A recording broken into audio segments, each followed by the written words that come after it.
These are lovely chittered potatoes, and these are going to go in the garden.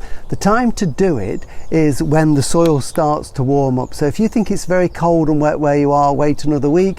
Some places you probably already started to put them in, but I normally do it around about the end of March and into early April. So what I've done with this ground, the ground has been forked over lightly, it's had a little bit of compost worked in. Potatoes like organic matter, and then it's just simply a case of planting them. And new potatoes like this don't need to be too close. I normally space them about a foot apart, 30 centimetres, that's all they need in the ground, because they don't make huge plants.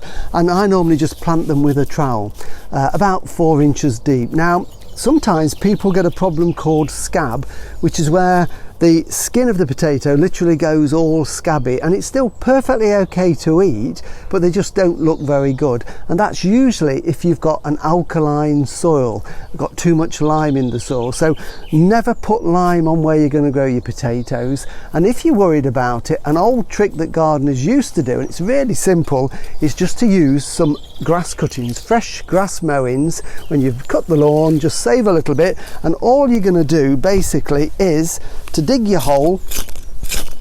Then we're going to get a few grass clippings, sprinkle those in there, and then we can put our seed potato on that and then put the soil back in. And that basically helps to give off a little bit of acid as they break down, but also grass clippings, when they start to decompose, warm up slightly, so it's going to create lovely warm conditions for the potato to grow and hopefully combat scab. So I'm going to space them along this row, plant them, and then in a few weeks time we'll have lovely potatoes that are pushing through the soil, and then I'll show you how to earth them up so we can get maximum tubers and enjoy them in 13 weeks time.